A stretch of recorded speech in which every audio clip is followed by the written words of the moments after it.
Masayahing bata, mapagmahal. Matalino po yung batang yan. Halos lahat ng activity sa school, sinasalihan. Siya yung batang hindi marunong magsinungaling. Yan yung tinatawag ko siyang BFF. Kasi wala siyang nililihim sa akin kahit ano pa yan. Ganyan silang ilarawan ng kanilang mga pamilya.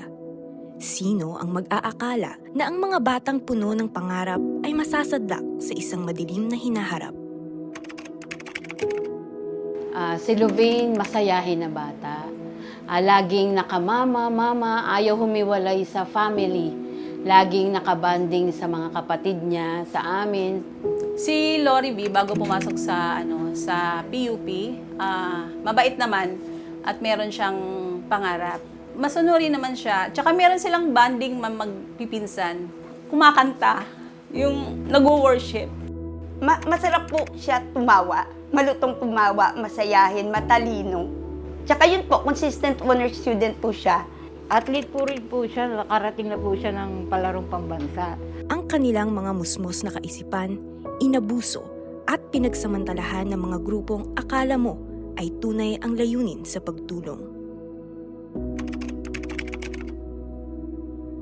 Sabi ko, bakit nandun ka doon, Rally? Anong ginagawa mo doon? Sabi ko, baka mamaya, yun mga pinupunta mong mga rally na yan, mamaya, yan ang mag-aano sa'yo, mamaya kung saan ka dadalhin. Tapos sagot niya sa akin, hindi sila ganun. Hindi sila ganun. Pinapakiramdaman, wala akong nakikitang mukhang magiging rebelde. Mula nung pumasok siya sa PUP, medyo nagbago na siya.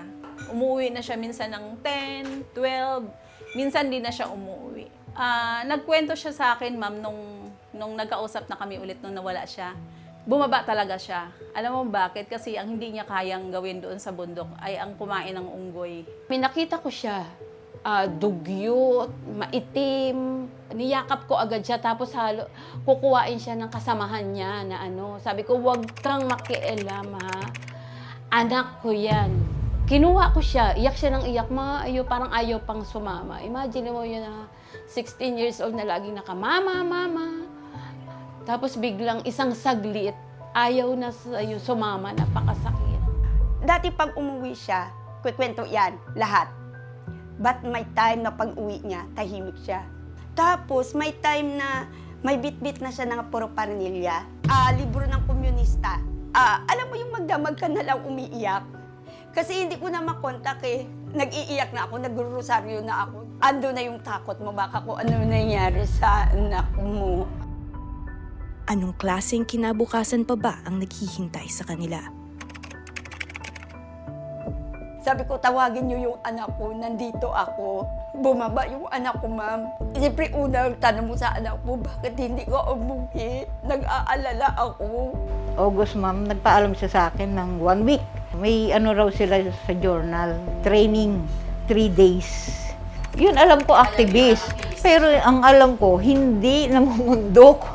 Sabi ko, didiretsahin kitang tatanungin. Ano bang gusto mong mangyari sa buhay? Makapagtapos ka o mag-mobilize? Ang sabi lang niya sa akin, mobilize.